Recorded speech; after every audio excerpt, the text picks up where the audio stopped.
So, Awesome. all right. So today we're talking about authenticity and specifically about the masks we wear. I think we probably have a mask that we've worn, maybe multiple masks that we've worn throughout our lifetime. I think we're taught at a young age to maybe play down parts of ourselves or even reject parts of ourselves to fit in different situations. And I think as we get older and we start to shed those masks, we recognize that shedding of the mask and bringing out our more authentic selves allows for connection and vulnerability. Without that, we're just really showing up. We don't. Who are we even showing up in relationships, right? So we see that a lot in dating, where people are trying to bids for connection, right? And they're trying to well, they want people to like them. So it's like, who do I need to be? What do I need to be? And I think when you can really tap into your authenticity and show up as you're going to attract the aligned partner. Otherwise, you're always just going to be trying to fit into what somebody else needs you to be. So we really encourage authenticity, shedding of the masks, going over some of the masks we wear. I'll just name some of them and we can maybe talk on our own parts of where we've kind of worn these masks and where we saw ourselves wearing them, why, and then when we let them go, what it felt like. So we have the people pleaser, which I will share. Yes, that would be me.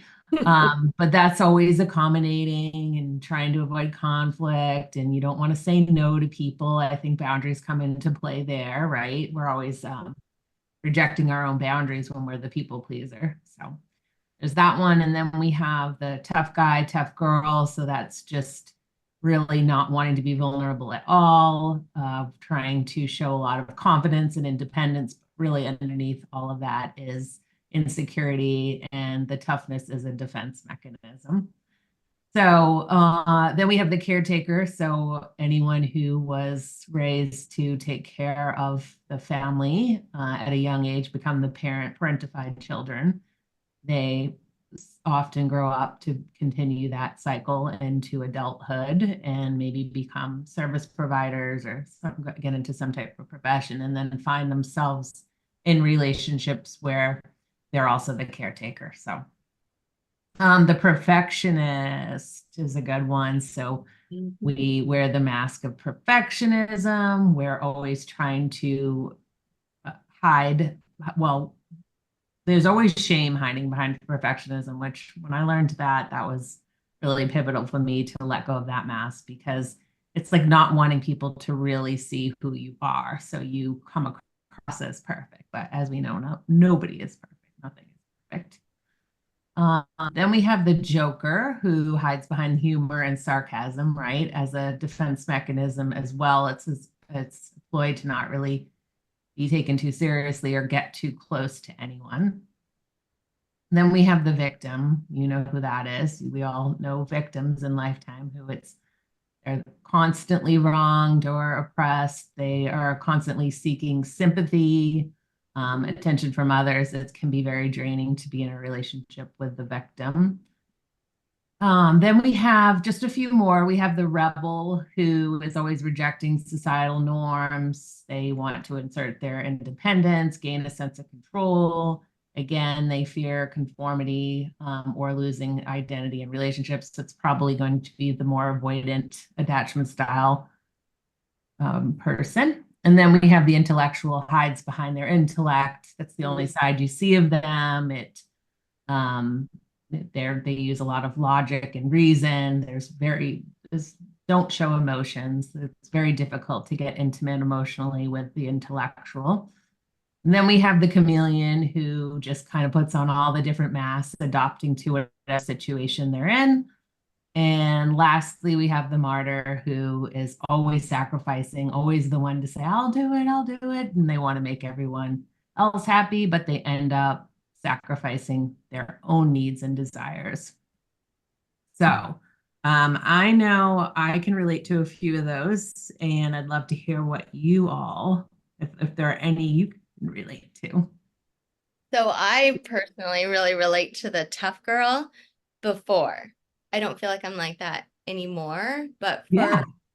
for as long as I can remember, like growing up, I didn't, I think that I, I think that I came into the world like a very sensitive being, like a sensitive soul that kind of was beat out of me. Like not literally, but Yeah. like having emotions, being emotional, being sensitive, feeling things, like being, kind of a deep feeler. It just wasn't something that was encouraged in my family. It wasn't something that was ever, you know, okay, I guess, even. Um, I can remember, I can remember losing an aunt actually when I was really, really young.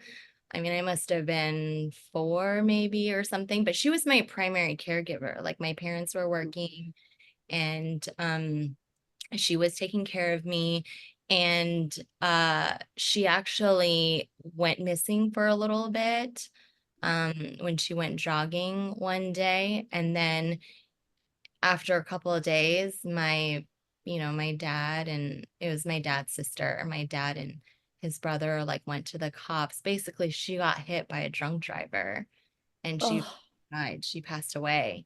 And wow. I didn't know. They didn't tell me. But one day I asked my mom, where's Gugu? That's what I call her, Gugu, in Chinese. Um, and my mom said, oh, she died. Just pretty matter of factly, like, oh, she died. And then I remember crying, like really. She was she was my caregiver. Um, Caregiver. and I remember crying about it. And after a few minutes, she basically told me to stop crying, that, your dad had already been, my dad was in the room. And she said, your dad had, not in a mean way or anything. She said it gently, but she said, oh, don't cry anymore. Your dad's already been sad for a really long time, Mhm. And in Mm. thinking about what belief I, adopted at that point, like that Mm. specific point in my life, was that like my feelings are not welcome. My feelings are not okay, basically. And that the world is like not a safe place. And Yeah. so wanting to be the tough girl, like not really wanting to show a lot of emotion, and or at least the bad negative emotions, right? Like anger, sadness, like disappointment, like rejection, all of those things. It was not okay for me to show that. And so it wreaked a lot of havoc on my relationships, my romantic relationships, feeling pretty much like anytime any of those feelings would come up. And because I am a sensitive person, things came up for me a lot, but Wow. always just this knee-jerk reaction of needing to shut it down or needing to like pretend like it didn't exist. But it would come out in different ways because, energy doesn't go away, it just transmutes, right? And so I would trans I would shut it, like if I was upset about something bothered me, I would kind of just shut it down or pretend like everything was fine.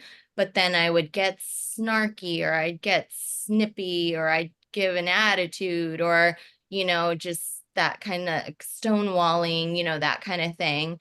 And of course, that would blow up into, it just was really bad. It's, Wow. I yeah. mean, this is unbelievable. Like, there's so much to unpack here, Loretta, because I mean, I only think of you as this sweet, kind, emotional, like sharing feelings. And I know you've said before where it can be difficult, but now I can completely understand where that comes from. I mean, this was someone you were so close to. It was like a parent to you, and you weren't even told that she died, and then it was made to be like nothing, and then you were all told to shut your feelings off because your dad had already been through too much. Like unbelievable. I'm just so curious, were you able to shift some of this and Yeah. like really be able to tap into your feelings and not be so afraid of them? Because I can imagine they were overwhelming, just sitting in there, not being able to really feel into them. Yeah, yeah. Oh, you mean with the ant situation, or just In life, like I know who you are now, and I know like you really are an emotional person, but I can see where you had to shut it off for so long. What made you shift? Yeah, yeah, yeah. Because for a long time, everybody else's feelings were more important than mine. That was kind of the, world view, right? Yes. And to be honest, I had a really bad breakup, my relationship before my husband, a really, really bad breakup. And it was the final straw. I was like, I cannot live like this anymore. I never, this something needs to change. I am ready. I am willing to do whatever I need to do to change. And I actually hired a coach. I started working with a coach. She wasn't a relationship coach. She was actually a mindfulness coach. She still is a Mm, mindfulness coach. And that's when I started really understanding. I had already been to coaching school. I knew things logically, but I didn't know it in my heart. I didn't know it in my body. But yeah, after working with this coach, I really began to embody the idea that feelings are okay. It doesn't mean anything about us as human beings. Like, just because we're mad or we're sad or we're disappointed or we're frustrated, it doesn't make us any less of a human being. It just makes us a human being. Like, that's yeah. part of being human, is like experiencing this life and this world, you know, on this plane with through emotions, really. And Yeah. you can't, Brene Brown always says you can't selectively numb. You can't only not feel the bad feelings and think that you're gonna ride high with the good feelings. It doesn't work that way. And so working with that coach and really getting in touch with my feelings and owning them and honoring them and loving them. Like, Yeah. I love now that I feel so deeply, because I think that it allows me to connect with people easier. Mhm. It allows me, closer, deeper, have compassion, you know. I love that I came into the world sensitive. I really do, but I didn't before. Before, it was like I hated that part of me. You wanted to hide that part of yourself. Wanted to Yeah. be like a robot. I wanted to be Hmm. a statue, just like, Well, not even wanted to. I mean, you were told to, basically. You were told to Yeah. do yeah, that. yeah, Wow. exactly. Yeah. So yeah, I mean, and that has that then allowed me to be more honest with my now husband. But back then we were dating, things would come up and allow me to share my feelings and talk about things, and he's so lovely and receptive and open and patient and loving, that it just, I would have never been able to have the relationship that I have now if it weren't for what I went through and working with A lot of that. work. Yeah. A Yeah. lot of work. Yeah. Yeah. And even if I met him 5 years ago, before I actually met him, I don't think it would have worked out. I just wasn't in that place. Yeah. And I love what you say about it. Like those feelings are not going anywhere. And the more you suppress them and push them down, like the uglier they come out, right? They're going to come out in some way. Yeah. So being able to like make friends with them, sit with them, like, what are you trying to teach me here? What do I need to know? Like, what do I need? It's self-care, like grief. Yeah. Barb, we've talked about this. Hmm. Like, Absolutely. you know, Yeah. give yourself time to feel the sadness. That grief is not going away. Got to face it. Yes. Yeah. It's interesting that Loretta uh, is sort of talking to the theme as I was listening to the different masks. And just the preface to the mask is at some point, in using Loretta's example as this point, is at some point our childlike ability to feel, childlike ability just to express whatever we want, and that wonder and that awe and that curiosity, it just gets shut down. And we don't recognize it when it happens because we're too young to know. And then because we're social beings, we adapt and we take on the mass that our family system basically creates for us, whatever that system is. Mhm. And so I totally resonate with what Loretta is saying that, you know, when I was 4, this happened. Well, for me, it was people pleasing with this big, complicated family, with too many things going on in the family dynamic. I mean, you could, as you were, Holly, as you were going through it, I was like, oh, well, that's my sister, and that's my brother, that's my ex, you know, like all over Yeah. the mask. And so, and I think for a lot of us, each of us might have like a primary mask that we wear, but then we've all had maybe some piece of those other masks as well. The one I resonated with most, which a lot of people do, was the people pleaser. But then I did have little bits of the independent and the martyr and the victim, like little flashes of that came through. Mhm. But when I think about for myself, it's a people pleaser. And for whatever reason, those are the people I coach too. Like, and so with the people pleaser, especially in my very complex, large family dynamic, it was just sort of to keep the peace because there was just a lot going on, a lot of chaos. In my family in particular, one of my siblings had affected schizoid disorder. So like all the resources were going to, like, as I was growing up, to help my brother going through this big, you know, having basically mental illness. And so as a people pleaser, I just, you know, just do whatever everybody told me to do. And I always got shut down because I was incredibly emotional, like incredibly sensitive, made fun of for being sensitive. And so, but I would still continue to just respond with emotion. It never stopped. But then it's like basically crying, but then being everybody's verbal punching bag for being the crier of the family. In our dialect, they called me the llorona because it's like, oh, you're crying all the time, you again crying. So it was completely minimized as being the super emotional one.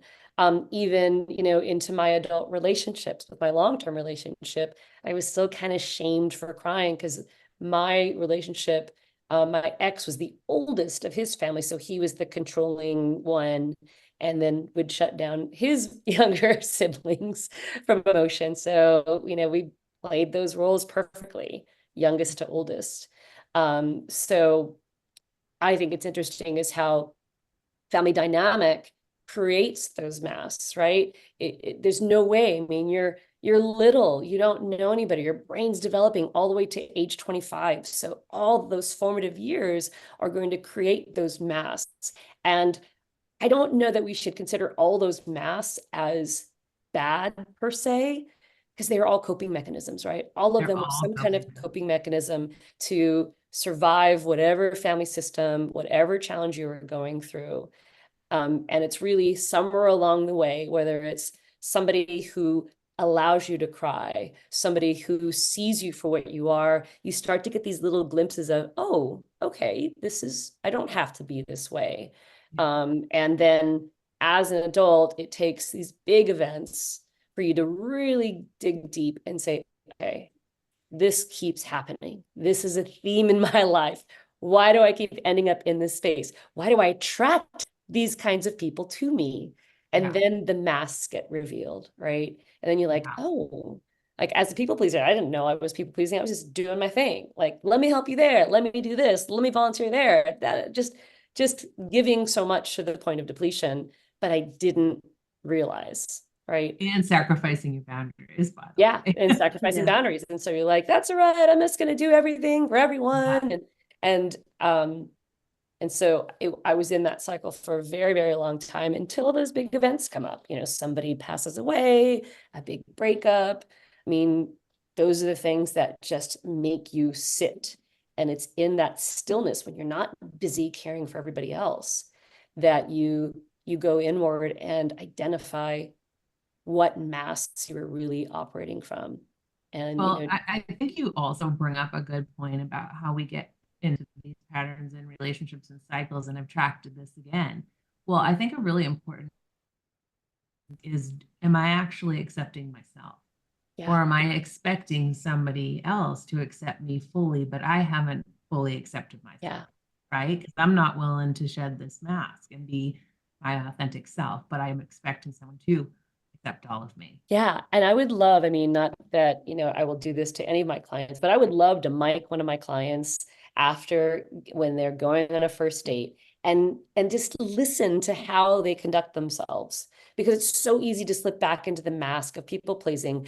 Oh, really? Oh, tell me more about you. Not, and then sort of setting themselves aside, agreeing, saying something's fascinating when they really don't think it is. I mean, we just fall into this role of being driven by the response that somebody gives you, and just setting yourself aside and not accepting who you are. Like if somebody says something to you on a first date that is potentially offensive, do you call it out or do you dismiss it and continue to people please because you want everything to work out perfectly? So Right. And then you become resentful of the person, but you've allowed it yourself. You yes, know, there is a delicate or a kind way to say things like, I don't accept that, or I don't, that just makes me feel uncomfortable, or I'm not yes. willing to continue this conversation. I mean, that's the boundary Mhm. that you have to be willing to do for yourself. It's, you can't put the blame on someone else when you're sacrificing your own self for these things. Yeah. Or And you wonder also why some of these clients that we have don't get a second date, because this dynamic is happening and either that person didn't see them for who they truly are, or that person said something that they assumed would be potentially offensive, but then the person, like the client who hasn't accepted himself, never addressed it, right? Yeah. And then they get into the victim mask because, Yes. yeah, yeah. So many masks that we have to be put on within a 24-hour period. Yes. And I feel How about like you, Ariel? Oh, good. Oh, Loretta was going to say something. I was just like, as Holly was going through the mask, I feel like there are times when maybe we wear multiple masks at Yeah. once, you know? Yeah.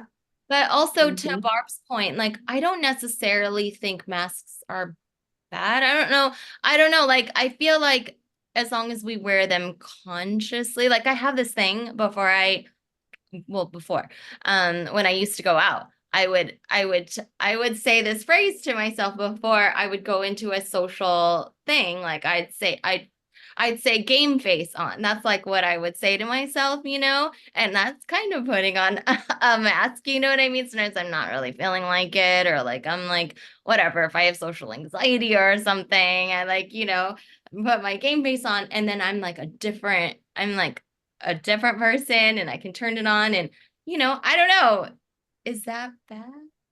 What do you guys think? No, I feel like awareness is key, and then taking responsibility. Like if you're choosing to put the mask on, you can't blame someone else for their response to Yeah. it.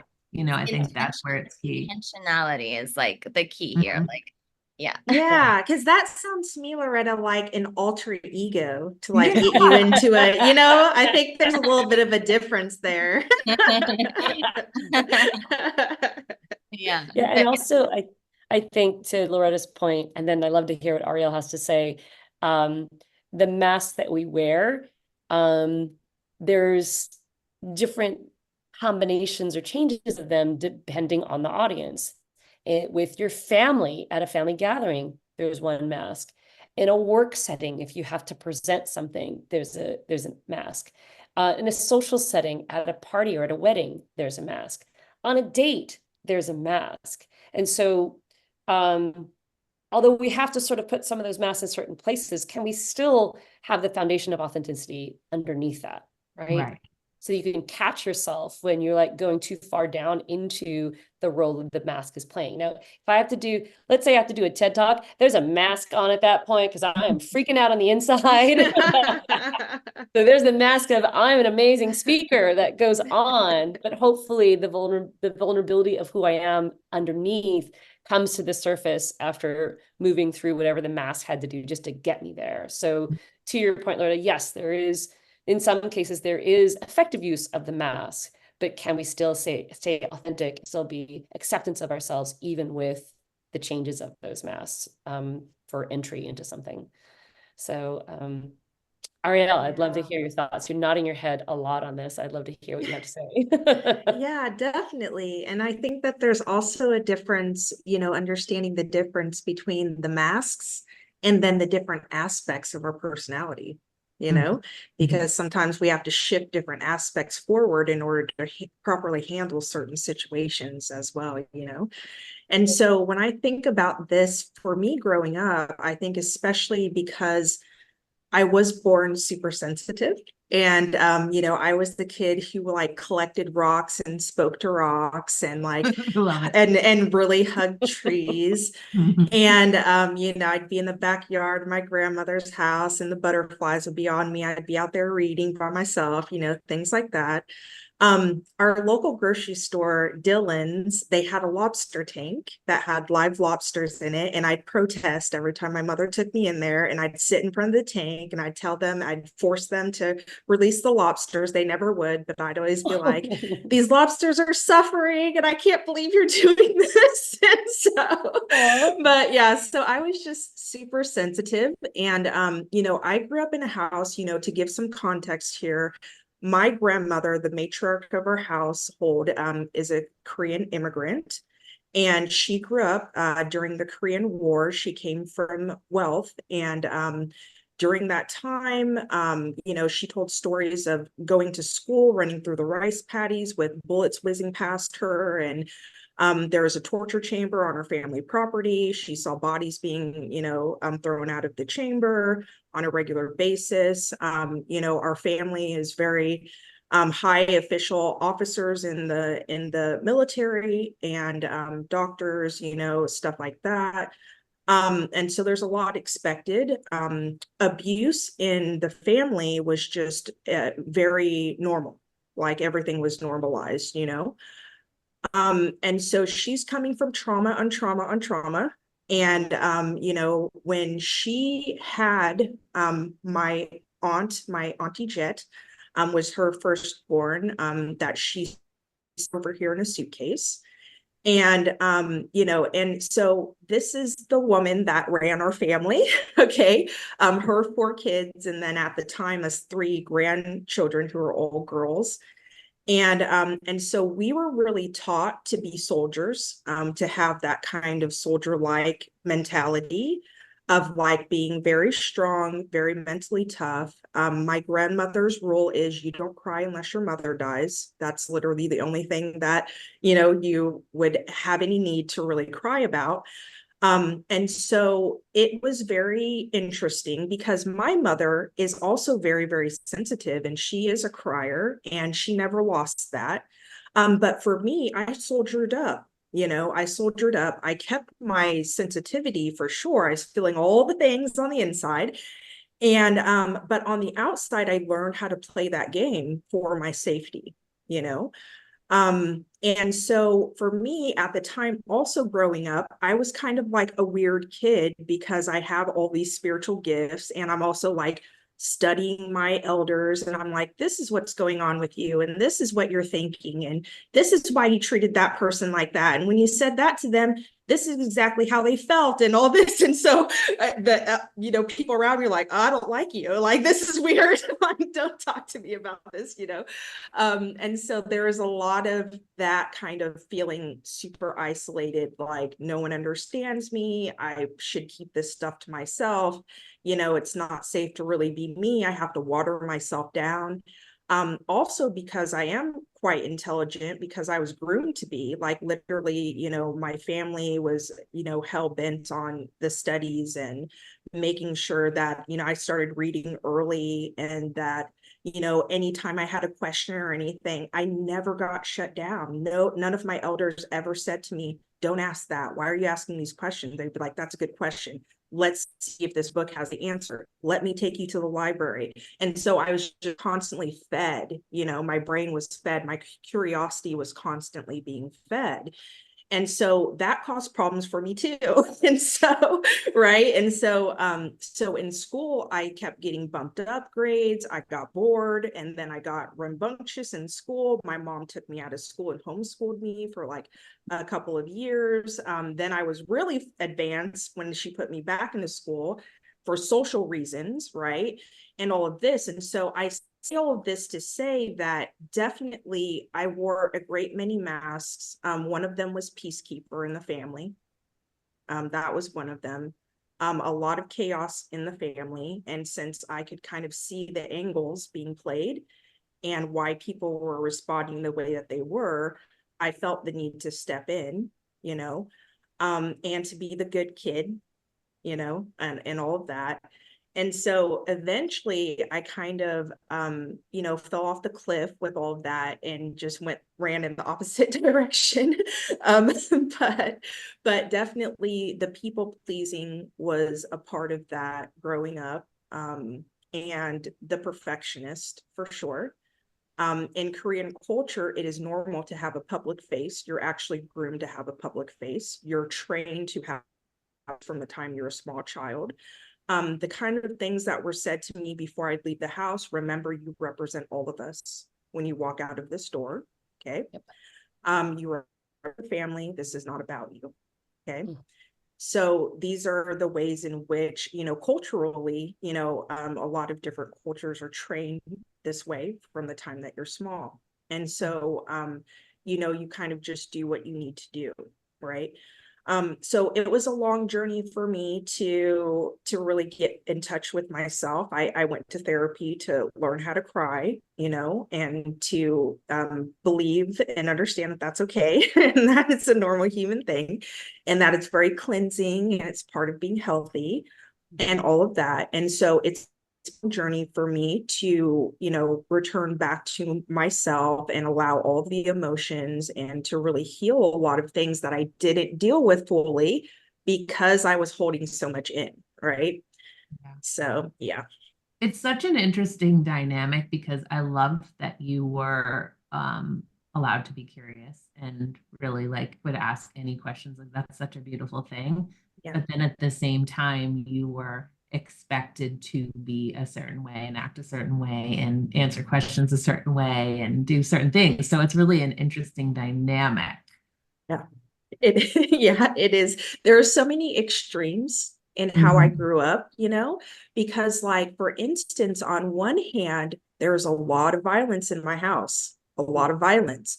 And on the other hand, there were like great protectors in my house as well.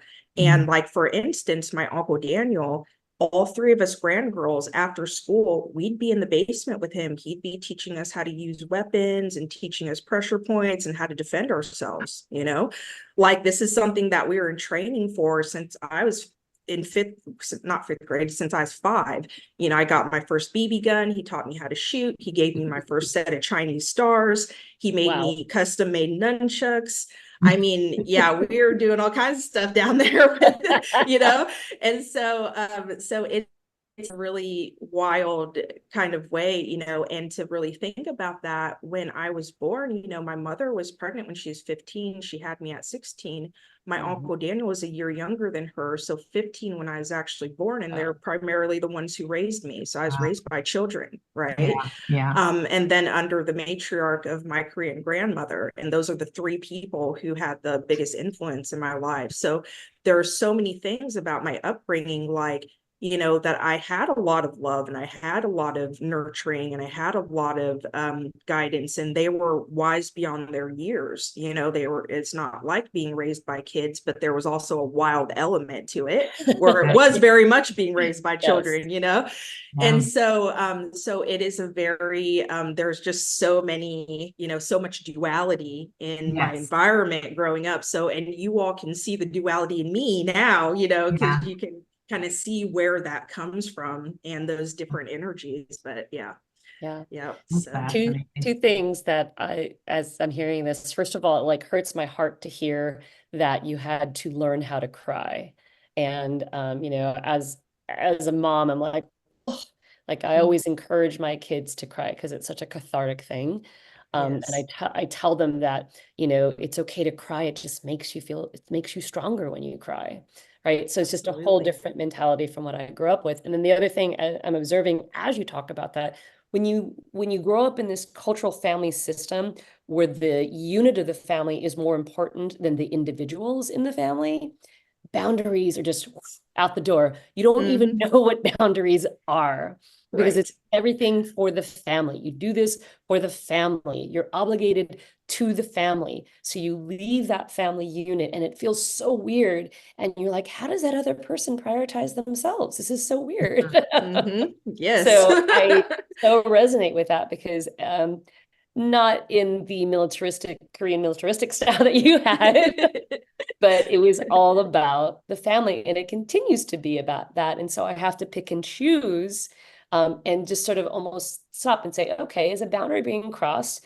And am I feeling obligated to do something? And if I don't do the thing that the family wants me to do, how am I going to feel? What are the repercussions of that? And am I prepared to deal with them or not? So as you're growing up, you're making these choices, or you're unable to make the choices because there's just no clear line of what a boundary is, because you've been dictated what your life should look like, right? Absolutely. Yeah. And, you bring up a good point with that, because for many, many years, when I was like going through like my later teenage years into my early 20s, I was cutting my family members off left and right.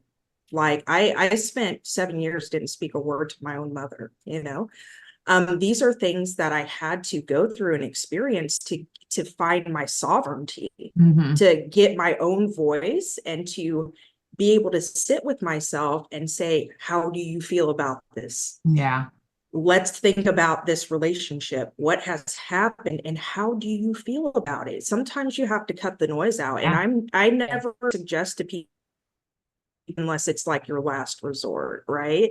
Unless it's like the last thing that you can do to like really, if it's really affecting your mental health negatively, it's affecting your physical health, because that body, mind, body connection, things of that nature. So I've had to make some pretty tough decisions, and these are people I absolutely love. I'll love them to the day I die. I will love them in the afterlife. These are people I love deeply, but I've learned over time that part of human nature is people will do what you allow them to do. Yeah. People will do what they can get away with, oftentimes.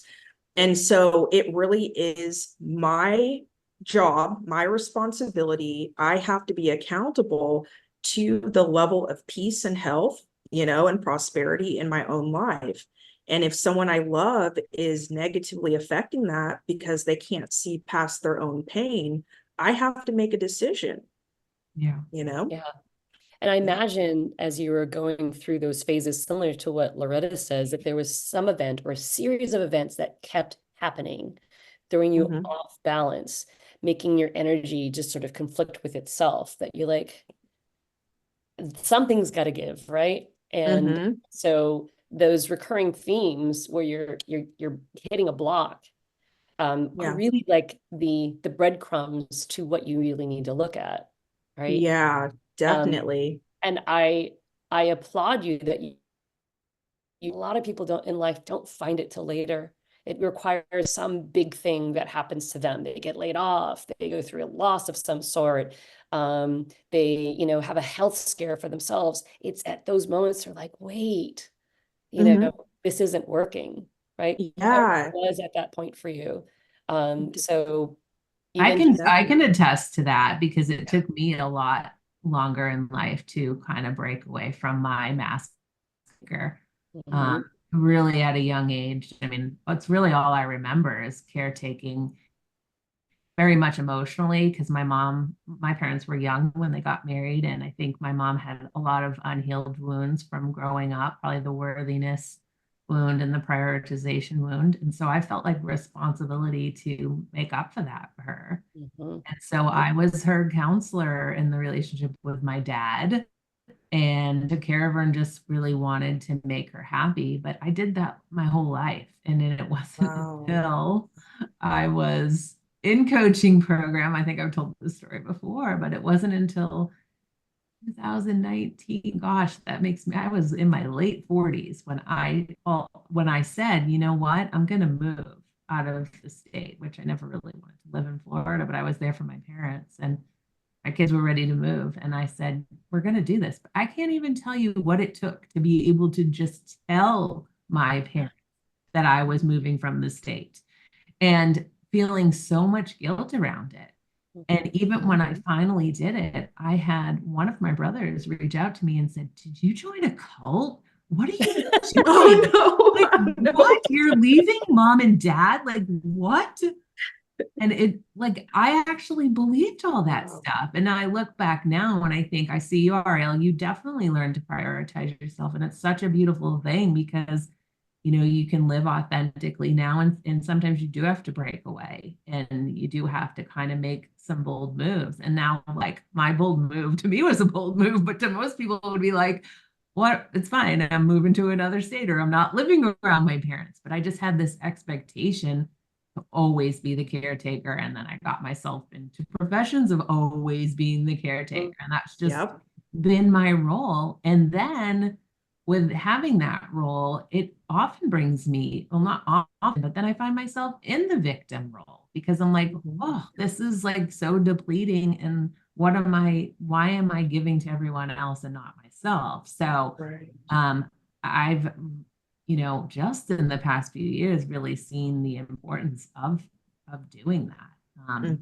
One more thing I can think about, like where it really hindered my growth is like with my children losing their dad, and I still needed to be the caretaker, not grieve, not break down, just like always be caring, caring, caring, trying to give them this great life and suppressing all of those feelings that I really needed to work through and taking so much longer in my journey to do that because I felt like it was my responsibility to give them this great life. And I didn't know that could also include feeling through these emotions and breaking down and all those things. So like it's only been in the last few years that I've recognized the importance of feeling all this stuff and not being afraid of it, not being afraid of the such difficult moments in life because they're not going to stop coming. And we can see, all of us can see how we've worked through them and we've become better people on the other side of it, much stronger, more evolved people. So like I'm finally learning not to resist it and knowing like I can get through it. So Yeah, That's powerful.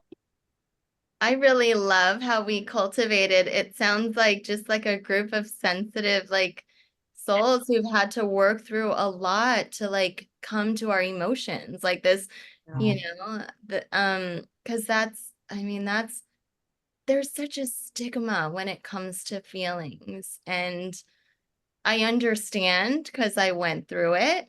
Now when I see it, I don't know, it makes me kind of sad actually, because it just yeah, it just I don't know, when we're not allowed to, or when we feel like we're not allowed to feel, or we feel like we're not allowed to really, or we're afraid of our feelings sometimes, like it's going to take us down forever, like we're never ever yeah. Wow.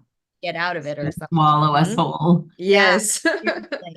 Yeah, I just want to like tell my clients, my friends, like it's okay, like you're human. Okay. Yes. Yeah. Yeah, Like it's great because otherwise, like we said at the beginning, those feelings are there no matter what. Whatever you try to do to them, they're still there. And like they come out in some drastic ways for people, right? With anger Drastic. and jealousy, all these things. It's like you've got to feel them and understand what they're trying to teach you, not be afraid of them. We're never going to live a perfect life of all happiness. It's not possible. We yeah, have to Right. know the other side of it to know what happiness is. So, yeah, there's so much freedom in just being okay with what's to come. yes, yeah, and like really honoring, wow, I'm feeling really sad right now. I'm Yeah. feeling really angry. This is really bothering me inside. Like, what is this trying to tell me, and just getting really curious. Because yes, it can, if it doesn't come out, it goes deeper in and then it turns into disease and illness and all kinds, Yeah. Mhm. And on So the same note with that, I think we have to pause when other people are sharing sadness and all of those feelings and not try to, get rid of it for them. We don't want people to be sad. We don't want them to cry. So we try to but it's like, what if we just sat with them with their feelings and just held space and we're witness to these difficult feelings. Allowed Such a them. good point. Yeah, that's like one of my, I know this is judgy, but that's like one of my pet peeves is like when I'm in a difficult moment and I feel like someone's trying to get me out of it, or someone's trying, I know they're being helpful. Mhm. I know Yeah. that they're trying, they just don't want to see me in pain, or maybe they can't handle their own pain. And discomfort too. Yeah. If Not they're comfortable. empaths. Yeah, if they're empaths Yeah. or they're sensitive, and like wanting to like, oh, look at the bright side. And I'm like, I don't want to. No, I want to be fucking pissed right now. Yeah, exactly. Let me feel bad. Let me be angry. Let me vent. So yeah. But all of this like that we're talking about, it actually fills me with a lot of gratitude. Like hearing all of our stories, it fills me with a lot of gratitude that we're even able to be here to talk about these things. Like I think about your grandmother, Ariel, or like my parents who were immigrants, like they were just like trying to survive. It's not like they're trying to mess Straight it up. up. They're not Mhm. trying to Mhm. hype us up. You know what I mean? They're Yep. just doing, they're just doing what they Doing know what they know. and Yeah. That's who they right. are. Yeah. And Yep. so, but the fact that we even get to sit here and think about these things and talk about these things and honor What a each other, privilege. it really is, because they Yep. I'm sure your grandmother just she was not, she was in fearful, like in fear, you know what I mean? She was living in a lot of fear, and it was not easy for her, right, to live life like, Right. and so, No. and just wanting to pass that down because that fear, she thought, that would be helpful for you, but Definitely. Definitely. Yeah. yeah. So this just, I don't know, I just feel so grateful that we're able to be here to I'm even, grateful too. To do Yeah. this work. Exactly. Yeah. And that's what I say oftentimes, that to remember that we stand on the shoulders of giants, like everyone who came before us, they had their role to play in life to get us to this point. And that's why I say, like, at this point in my life, I'm living for everyone, for all the women who had to have children young and had to cater to everybody around them and had to lose themselves and had to suffer with all of this abuse and weren't able to even express that, weren't able to even be angry, So it's like, what a privilege that everyone, no matter how, they did it overall in their lives, they did their part to get it to where we're here today and we can make these very bold decisions in our lives to heal. It is a fucking privilege to heal. Yeah. yeah, It is a fucking privilege. Most Yeah. of our ancestors never had that privilege. No matter where we come from, they didn't have that privilege. Yeah. right. To sit down one day and say, how do I feel about this connection? Yeah. To really say, oh, is this really what I want for myself in my life? Think of the opportunities we have. Mhm. My goodness, Yeah. it's just wild to me. And so I always feel my ancestors and my elders' energy with me, like pushing me forward, like, yeah, you go, you get it, you get everything we couldn't get, and you do all the healing we couldn't do. And all of that, it's a beautiful, powerful thing. So while there's an aspect of me that's like, I have to be real about the abuse, there's also this other aspect of me that I also have to be real about what work and foundation was laid for me to even be me in this life. Yeah. And I have to honor and respect the hell out of that's also real, and that every single person who's having babies, no one's coming into life just ready and rearing to fuck their kids up. It's like everyone, everyone really, really wants to do the best job that they can. And Yeah. everyone does do the best job that they can. And there are a lot of times that I didn't feel accepted and I didn't feel loved, but I know that I was loved. I know that everyone around me gave me all the love that they could possibly give me, all the love that they had for themselves. because that's where it comes from. Yeah. So the love that they had for themselves is all the love that they had to give, and they gave me every ounce of that. And for that, I am grateful.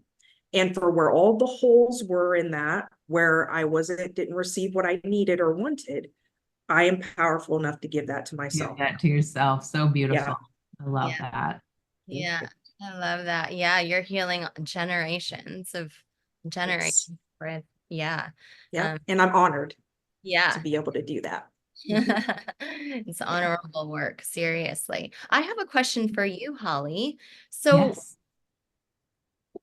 what did it take? Like, how were you finally able to like move away? Because I know that that must have been really difficult to even get up the nerve to like tell your parents. I've done something like, and it's like all the guilt and all of the, just feeling really, really bad. Like, how did you do it? And how long would you say? It's not like you moved and then it was like, oh, great, now I feel wonderful, right? It's Right. a whole process. So I'm really curious about that. Yeah, no, so it really, all of it kind of, the thoughts were in my mind before I went to IPAC and coaching, but my kids and I, we'd travel around and we go visit this state or that state, and we'd kind of have these conversations like, could we see ourselves here? Because we all wanted to move out of Florida, but we, in the back of our heads, even my kids knew, they're like, we can't tell Nene and Papa, we can't. How are we going to do that part?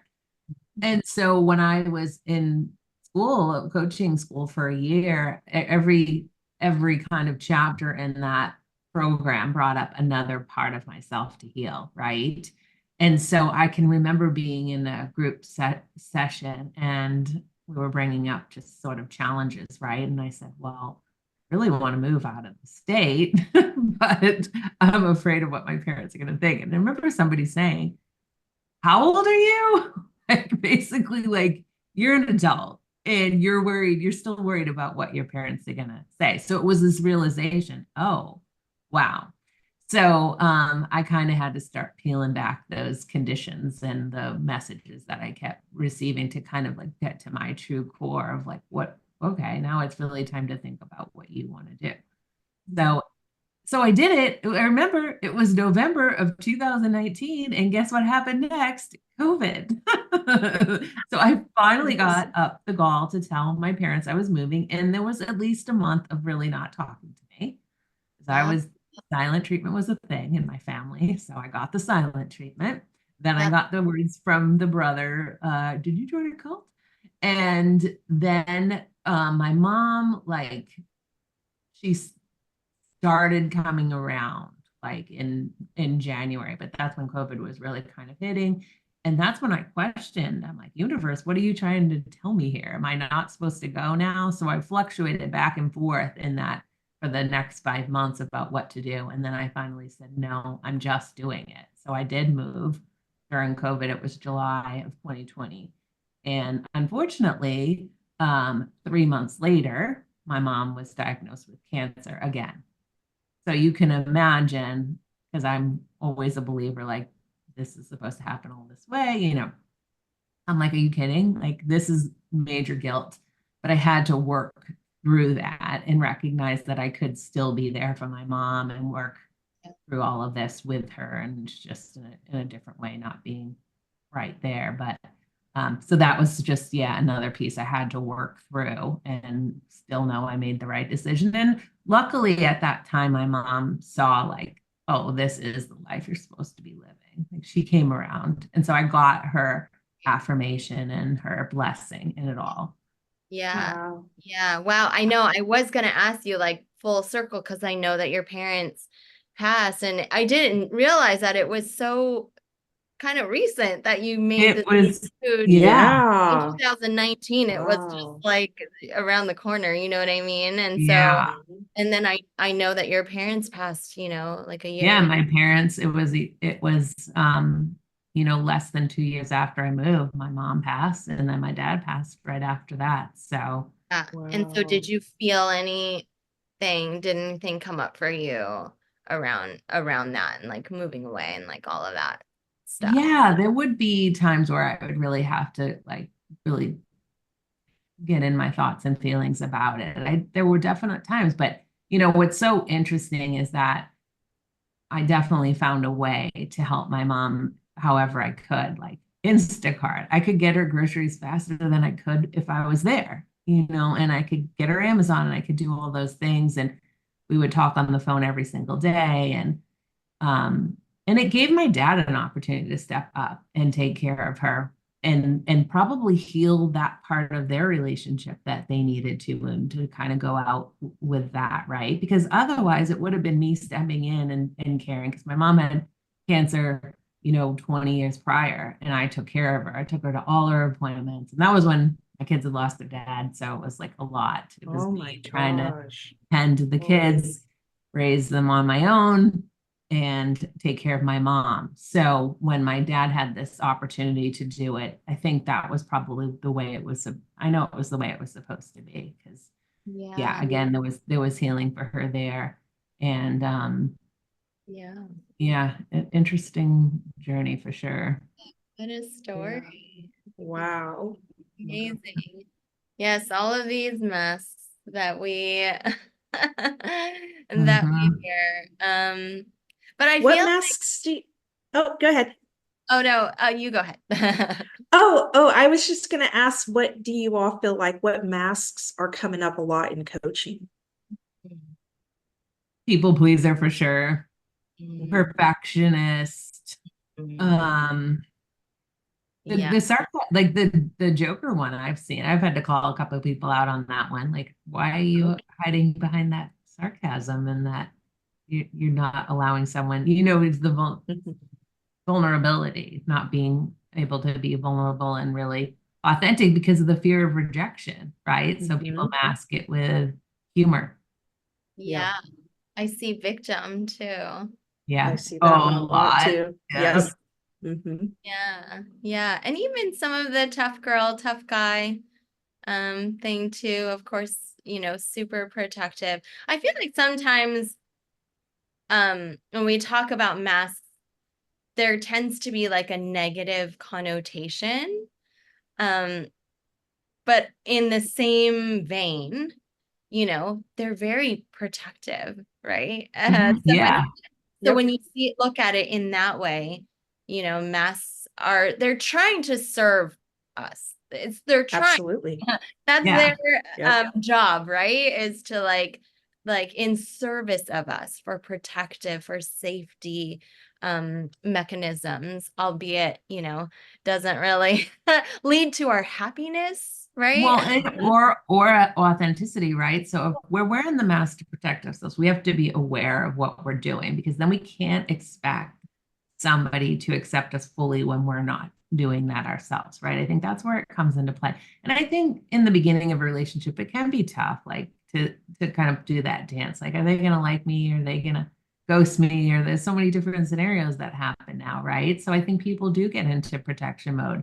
But if you stay in protection mode and you're a people pleaser in the relationship, or whatever mask it is you wear, and then you're falling into victim because somebody's not accepting you for who you are, you're overcompensating, you're overdoing, and then you're expecting someone to like read your mind and know what you need, but you're not Yeah. giving that to yourself. So I think that's where it can become a problem for sure. Yeah. And it gets confusing too, because if you're trying to be a certain someone to like, so that, he or she will like you, Mhm. but then that's not really who you really are, then it's like if you're dating multiple people at once, you don't really know who you're supposed to, you forget like who you're supposed to be with that person. Mhm. You're just yourself. There's no, confusion. There's no, you're just yourself. And if they like you, great. And if not, then that's not like your person, but there is like, you may not have to show all of you right away. It doesn't mean you have to put all your cards on the table right Yeah. away, day one or week one. You can keep some of that stuff for yourself. That's totally fine. If you disagree with something, you can either get curious about it and ask questions, or say, oh, I don't know how I really feel about that. I'm not sure that's quite right for me. But it doesn't mean you have to get into a battle with them. Like you can kind of play your cards in a way too. That's not making you inauthentic, but maybe, you're kind of assessing how much of yourself you want to reveal right off the bat, depending on your trust level, depending on how comfortable you feel with this person, depending on, whether you see this person as like a maybe more open-minded person, or is this person a closed-minded person? Is this person a judgy person, or more open? You can kind of gauge and see. It doesn't mean you have to just like, here I am, like it or not. Like, Yeah. But the sooner you show your true authenticity, the sooner you will know if it's the right fit for you in terms That's of the right. relationship, right? Otherwise, you're Yep. just wasting time in a relationship being someone you're not. And then when you finally let the mask down and they don't like that side of you, it's like, well, what do you mean you don't like all of me? Well, you didn't show all of you, Exactly. Yeah, I talk to my clients about that, about utilizing authenticity as a vetting tool, right? To really be able to collapse time frames. And, because I tell my clients, listen, it shouldn't take you a year to judge compatibility. Yeah. Like that's a thing of the past, really utilizing your time wisely with people, right? And so showing up as your full self. And I don't remember the article exactly, but scientists have come to understand now that authenticity is the most powerful energy, even more so than love. It's registering higher in vibrational frequency than even love. And I think too, we just have to remind people that even figuring out that authenticity, right? Because you're buried under all these masks that we were taught to be this way, that way, hide this part of you, play small. Like you have to really work on accepting who you are at the core and then presenting yourself in a relationship, because otherwise it's not truly you. Yeah. And it's not truly an authentic connection. Yeah. Authenticity was actually the most Googled word last year. Oh, wow. Okay. People want it. On trend, baby. Yeah. But just for like, what would you guys, how would one know when they're not being authentic, you think? Like if authenticity is even more powerful force than love, how do we know when we're being authentic? What does it feel like? I think that's where the boundaries come into play, because if you're recognizing you cannot enforce a boundary, you're not being authentic. You're sacrificing yourself for, to not hurt someone else's feelings or, to please somebody or whatever it may be. I think that's where boundaries are really tied together with authenticity. Yeah. And also I hear about people like processing conversations after they happen, and that a lot of people are like, I wasn't even comfortable with answering that question. I didn't even want to be there past this certain point. I didn't even, and so then that conversation leads into how important it is to practice presence, so you can tap into how your body is responding and reacting.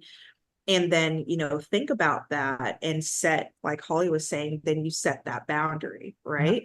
So you can stay true to yourself, because, year after year after year, pushing your needs and yourself to the back, it's really training the brain that we can't trust ourselves, right?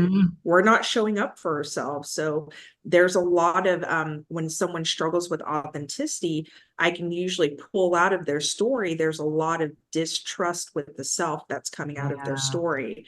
I don't know if I don't trust myself to make the right decision. I don't trust myself to do this, to do that.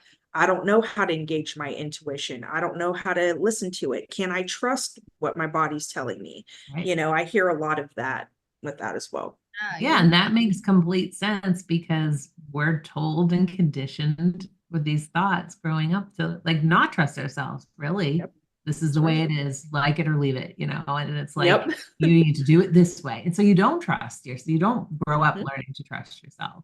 You're like, what does that even mean? Trust myself. Like, I don't know all the answers. Like, a lot of us think it's like a intellectual thing versus like a feeling, like a heart-centered thing. But yeah, Ariel, you make a really good point. I mean, I can remember coaching clients and they're always like, you know, they would tell me that they were on a date and like this person was asking questions and it wasn't super comfortable, or it was kind of prying, or it was, you know, they were kind of nosy, or, you know, they didn't feel comfortable. And I do ask like, oh, you know, how did you respond to that? And a lot of times those, oh, I just kind of answer like lightly, you know, just kind of surfacey level or in a general sense or something. I'm like, okay, how, you know, but it's really interesting because I know I was watching something recently, and this it was a reality TV, and this guy was just getting grilled. Like he was dating, and he was dating this girl, and one of the girl's friends was like grilling him with question after question. And at some point I was like, why doesn't he just say like, hey, it's like none of your business. I like barely just met you. I literally just, Yeah. why are you asking me all these personal questions? Like, you know what I mean? But a lot of times we don't even think that, oh my gosh, I can say that. I can actually, Yeah, that's what I'm not yes. comfortable. Well, and so often when Mhm. you ask people why they didn't say anything, and they're like, well, I didn't want to be rude, or I didn't want to hurt their feelings, Yes. but you're hurting your own feelings. Exactly. That's it. Yes. That's it. Yes. Yeah, I just Great point. actually coached a client earlier today on this very thing because she was on a date and this guy was just like a dog with a bone, and he was asking her all about her dating history, trying to match up the timeline, and he confessed that he's a serial dater, and so my client isn't. And so he was like, what did you do in all that time between your relationships? And like, what, you know, what are you doing? Why didn't you date more? And all, you know, like really crazy, like really going in about it. And she was very uncomfortable, and she did struggle a lot with people pleasing. And so she just kind of forced herself to come up with some answers and was just uncomfortable most of that date, you know. And I just told her, I said, never again. I was like, never again. When someone is giving you the gift of discomfort, I want you to give it right back to them. I don't want you to hold it. I don't want you to hold it. I want you to ask questions like, it's interesting. I've never been asked this question on a date before. Do you mind telling me what's your intention behind asking that question? Right? I'm sorry, why would you like to know that? What information are you really looking for here? Yeah. Right? So maybe tell me that and I can answer that, right? Yeah. Yeah. And so I also trained her in like building an elevator pitch about her dating and relationship history, and also just changing our paradigm of how we see that and how the people benefit from not being serial daters and not having carrying all that baggage into their next relationship, you know. So there are a lot of benefits about her story and about her experience that she didn't see it that way, because the people around her had very different experiences and projected upon her that something was wrong with her experience, right? Mhm. Yeah. And so all of that was coming out in this date, you know. And so while I hated that she had that experience, at the same time, boy, oh boy, did Great we, learning. yeah, did she learn a lot, you know, Yeah. about herself. And she'll definitely show up, you know, a lot differently the next time around, you know. And so yeah, that's a big one, is really just addressing things as they come, Yeah. because it's not the comfortable thing to do, but it is the powerful thing to do in the process of vetting, right? You want to see how a person handles your boundaries, how they respond to that. That Yeah. tells you a lot about someone. Yeah. Or if you say, you know what, I'm not like really comfortable answering that. Go, I like barely know you, and see how they Yep, respond. Are they going to get defensive and like exactly. get offended? Like take it personally? Like, well, gosh, like I was just, you know, or are they, Mm-hmm. oh my gosh, I'm so sorry. I didn't mean to make it. I Yeah. guess it is Yeah. kind of a little personal, huh? Okay, let's start over. You know, let's Yeah. like you can kind of really gauge and see who that person is by how they respond to your boundaries. That's Yeah. Definitely. good. Yep. And how they respond to feedback, you Yeah. know, all Yeah. of that is Yeah. very telling. So Yeah. it pays to be on it, you know, from the beginning. Yeah. So Yeah. And now I was going to ask you guys, you know, we're talking about dishing out the boundaries. What about when someone enforces boundaries with us? Because I will say, sometimes I'm a little like, oh, you know, or like off guard. Loretta. Okay. I'm gonna admit, it takes me a minute to be like, okay, I get it. Sorry. I think I respect it more only because it took me a long time to do it. So I can remember my brother, like, okay, there were no boundaries growing up. It was really poor boundaries in my family, and there was just like a lot of inappropriate conversation. And my brother kept carrying that on even into adulthood. And I remember not too long ago him saying something to me, and it was really inappropriate. And I said, I don't want to hear that. Like, that's not something I want to hear from you. It's inappropriate. That was the first time I did that. And then after and he's like, I'm sorry. And I knew I made him feel uncomfortable. I knew I like hurt his feelings, but I hung up the phone and I was about to like send him a text, like, don't worry about it. It's not a big deal. Like, I was about to just like, and I'm like, wait a minute. Right. I'm trying to make him feel better. He's the one that made me feel uncomfortable in the first place. So it was like a really interesting realization that we are often just sacrificing our own feelings to not hurt someone else's. Yeah. So if somebody tells me like a boundary, I'm like, great, good for fixing it. Yeah, that's how I feel. I feel a lot more comfortable with people who are outward with their boundaries and people who have boundaries. Yeah. Because with my, process with this, over the years and things, I know that a person who has boundaries has respect for themselves and they have a backbone. And that's someone who is trustworthy. Because people who when we lack boundaries, because I've been one to lack boundaries in my life too, and that's the person who will just go along to get along in things. That's hard to trust over time because you don't ever know how they really feel. You don't know what's really going on. You don't know what's happening, and you don't know if you're hurting them in some way or making them uncomfortable. You don't know that, and you don't want to do that, right? Like that really negatively affects you. So for all of those reasons, that's a big thing, that when someone's like, hey, I have a boundary here, I have a boundary there, I'm like, oh, excellent, this is going to work out great between us. Because I feel like, because that's someone that I can trust. That's someone who will also respect my boundaries, so yeah. Truly, and then a truly authentic relationship. Yes, absolutely.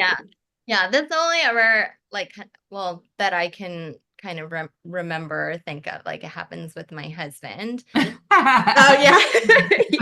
If we're in a conflict though, and I'm like upset or something already, like I'm feeling like, angry or contracted or upset or whatever, bothered or something, and then he sets a boundary with me, I'm much less receptive to it. I know what you mean, right? Yes. You want to keep the discussion going, and he's like, I need time to process. You're like, no, no time. What do you mean I need the time out?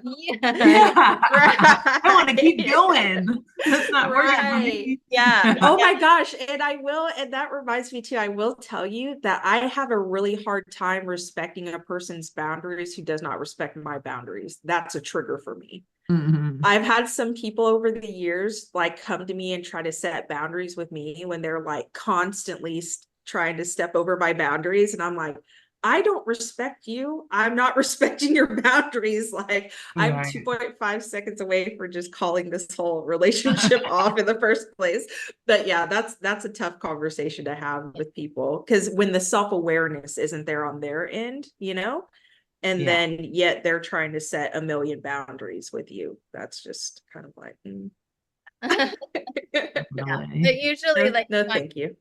If when I'm calm, like you said, Ariel, like, I mean, you want that person to be happy. Like you want, you want to be able to facilitate like what feels good for that person if you really love them and you care about them. So right. But Loretta, I can completely relate to your scenario, because I'm always like, no breaks. We resolve it.